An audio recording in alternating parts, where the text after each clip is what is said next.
Well, please, no. Yeah. Oh, exactly. That way. You just stand. Okay. So you represent us, okay. Let us go. Can you come down? Alright, so far so good. Yes, sir. Yes. Alright, so far so good. Just give us a lowdown on what transpired today. And how did things go? Okay, things went well. We continued the cross-examination of BBB. Today is day 2 of his cross-examination, and we'll be back here tomorrow to continue and hopefully proceed with other witnesses.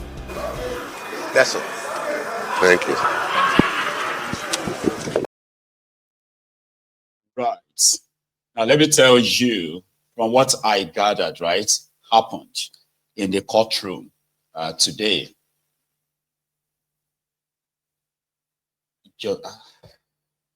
I'm trying to see if I should call him justice or injustice, because at the end of the day, they are all the same. And anyway, the judge, right, vowed that he was going to make the retrial ordered by the Supreme Court, it was going to make it very speedy and it's going to be smooth.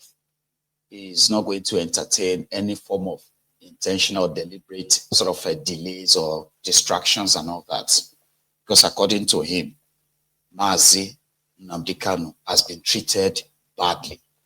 So that's why I'm like, should I call him justice or an injustice or so? Anyway, for now, let's call him justice or Motosho. So the prosecution team came in and they said they had a problem with how the transcription of the case is making it to the social media, meaning they have a problem with us having the first-hand information of what transpired, the cross-examination of the false witnesses that they have assembled or lined up against Nnamdi Kanu. In the process, his only good team also reacted, of course, and the judge had to call all of them to order, as well as Ejimako, one of Mazi Nnamdi Kanu's lawyers, called them to order that, listen, I would not want any form of delay, distraction, or any other tactic in this court. So they apologized that, you know what, they will let him handle it. That is the judge. But eventually, by the way, we had a copy, a tiny copy of the cross-examination of this witness, BBB, as the lawyer said. So currently, one of their cases, or one of their supposed allegations against Mazi Nnamdi Kanu, which this particular witness is currently being cross-examined on, is that it was Mazi Nnamdi Kanu that incited the violence that followed the NSAS protest. You get that now? Like they are trying to say he is the one that incited violence after the Nigerian police, Nigerian military shot and killed over 500 protesters. So they want to put it on him. They don't need any evidence. They said they had the copy of his broadcast. His broadcast, like everyone else who was reacting to the surprise massacre of the protesters by this murderous regime of Boko Haram at the time. Now they are trying to kind of put that on him, that he was the one who told people to react. Of course, it's going to be, say, trash. Yeah. Like the last time when the SA and Kanu Agabi, the senior lawyer to Mazi Nnamdi Kanu's, the senior lawyer, the lead counsel, trashed this same witness. There was another, what do you call it, another member of the legal team that questioned this DSS witness this time. Now, I will read that back to you, like word for word, as usual, okay? So that, yeah, it's called cosplay. So I can take you to the courtroom and make you feel like you were there as well. This temporary moment, okay? So Paul Erokoro is the one who led the team today, like, to cross-examine this counsel, right? So, and the conversation went thus. Said, the cross-examination of the witness today was relied on the Lagos accusation that Mazi Nnamdi Kanu incited the destruction of properties. So, the defense counsel, this part is the defense counsel part, sorry, not the prosecutor. So the defense counsel, which is Paul Erokoro, said, you said he incited people to burn properties in Lagos. Witness BBB. Yes. Defense counsel. How many buses were burnt? What are their plate numbers? What are the models of the buses? At least, what is the name of the one person who took part in the burning of those buses? Witness. I don't know. I'm not aware. Erokoko. You mentioned the burning of high courts and the airport. Can you tell us the names of those who burnt any of these properties? Witness. I don't know. I only know they followed its order. The first counsel.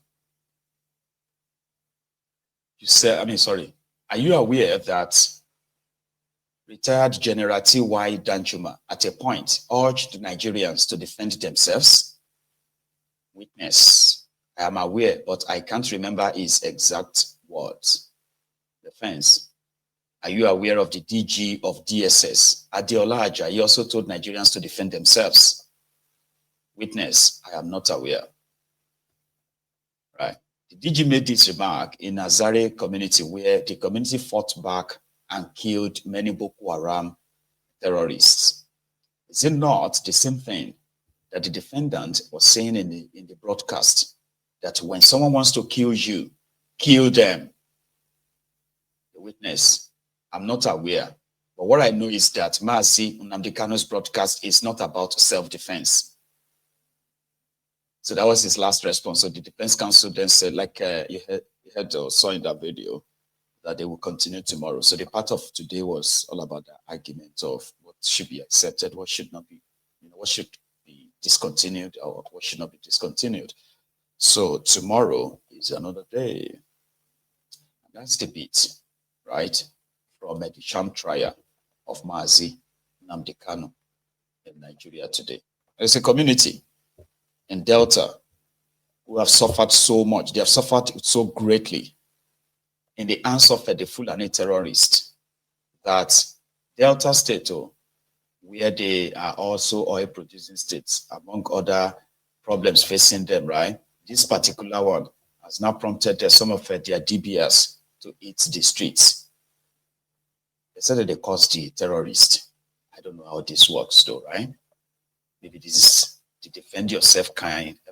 This is the type of defend yourself, idea that your criminal leaders in Nigeria will prefer than you picking up an arm and defend yourself against the marauding terrorists, right? From a community called Isele Uku in Delta State. Please, bros.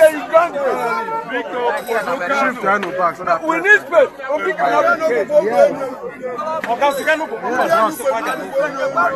Get out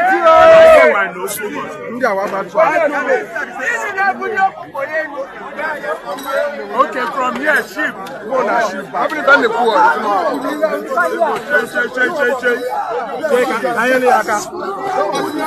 Just more than go back.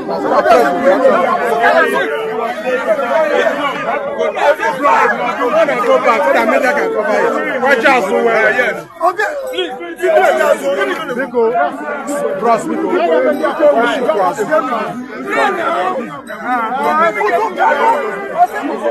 Let these guys go back now. You can watch over.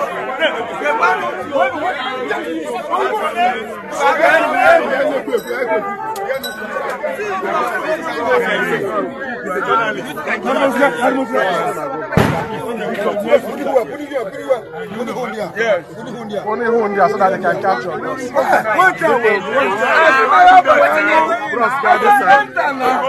Hey, that's I beg. No, I beg. Bros, Biko.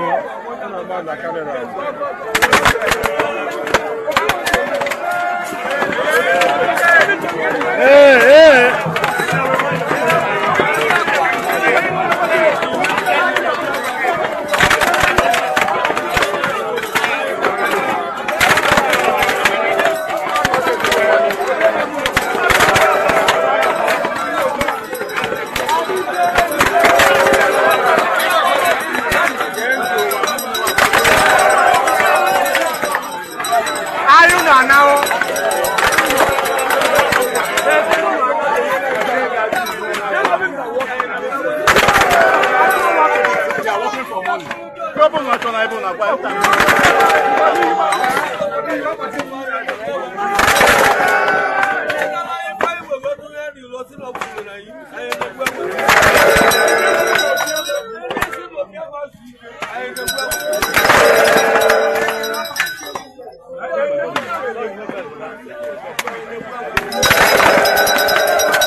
I don't know how to describe it, but some would say it is, their tradition, their belief system. But those guys were causing the terrorists, terrorizing their lives. I don't know which one is worse or funnier. There's a woman that was also praying to stop a fire though in that Nigeria too.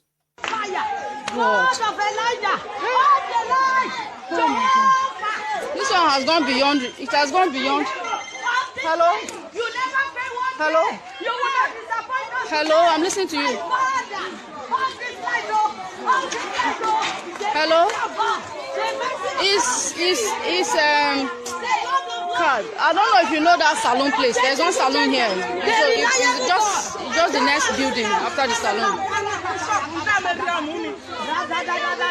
God, and is that light now? Is that low current they gave us that I was talking about?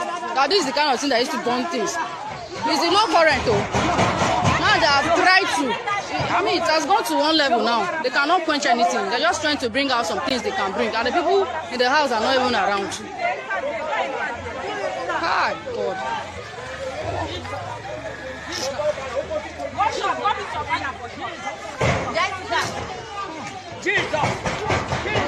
Oh God. I don't know which one is more foolish, shall be funnier. But it is Nigeria. Just have to take it in. But it's not always the same everywhere, though. In another community where they are facing the same insecurity, right? The youth actually took it upon themselves, organized themselves, right? To protect their own community in their own way. Listen to this.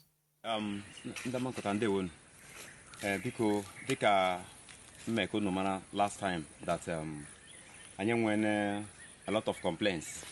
The Mona Amankota Security Network, members of Amankota Security Network.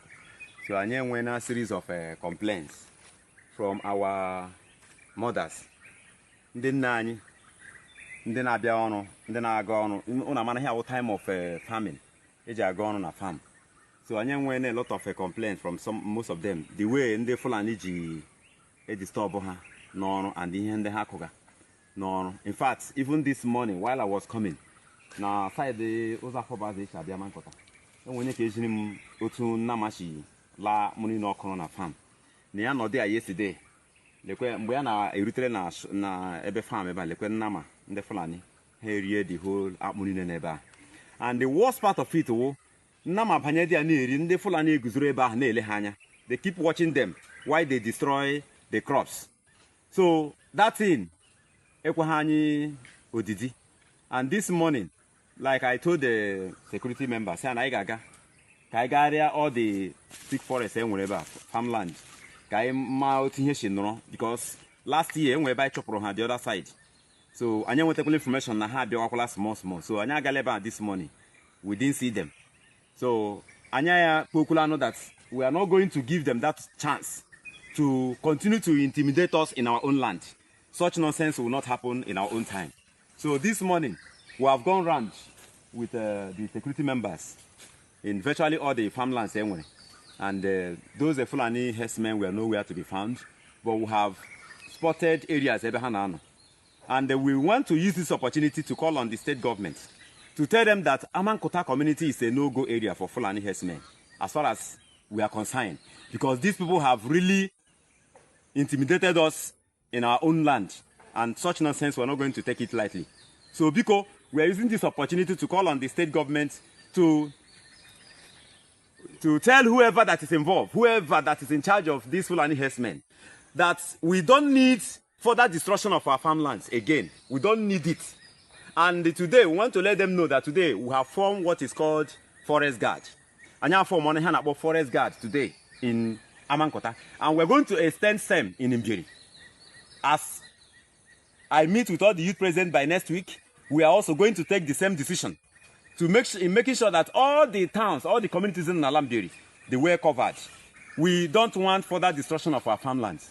Since they don't know how to go about with their cows, we now let them know that our mothers cannot suffer, and after suffering for months, then by the time they need to, they ought to go to farm and harvest their crops. They get destroyed. See, there is something about Igbo language. I don't know what it is like for the people who are like core Igbos who never really mingled with anyone from outside. I'm talking about those of you who are like younger. I don't know, maybe the older guys do that too, right? There's something about the language. I do not understand a lot of it. But when they are speaking it, you see that way they are always mixing English plus Igbo, English plus Igbo. There's no way you wouldn't understand what they are saying. Like, it is almost the same with a lot of them. You know? I was trying to write something that it said something like security members, Ananyagaga, right? So it was practically talking about the security guys and, you know, what they intend to, or what they were doing. I was picking some up, I don't want to like mess it up for you. So that's one. And indeed, I love somebody's advice earlier who said that deal with them in secret, deal with them behind the scene, and let them be the ones to come out and complain.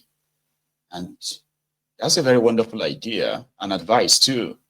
You get what I mean? So I advise a lot of our people to deal with these menace, these terrorists, deal with them your own way, however you want. Let them be the ones to make videos, not you making a video of you dealing with them. It's important. You know, wisdom is, what do you call it? Anyway, let's go to something else, all right? And this time, we are stopping by in Edo State, where new market in Edo State, the supposed shop owners, store owners in new market in Edo State have been given the notice. So they were told that the Yaloja and the states, you know, Yaloja, that's Olashari Tifnumbu. Yaloja and the states want to renovate the market, but others believe that it is just an excuse to get rid of them and give them their shops and stores, okay, to what do you call it, to some people who could pay on the streets of Benin today.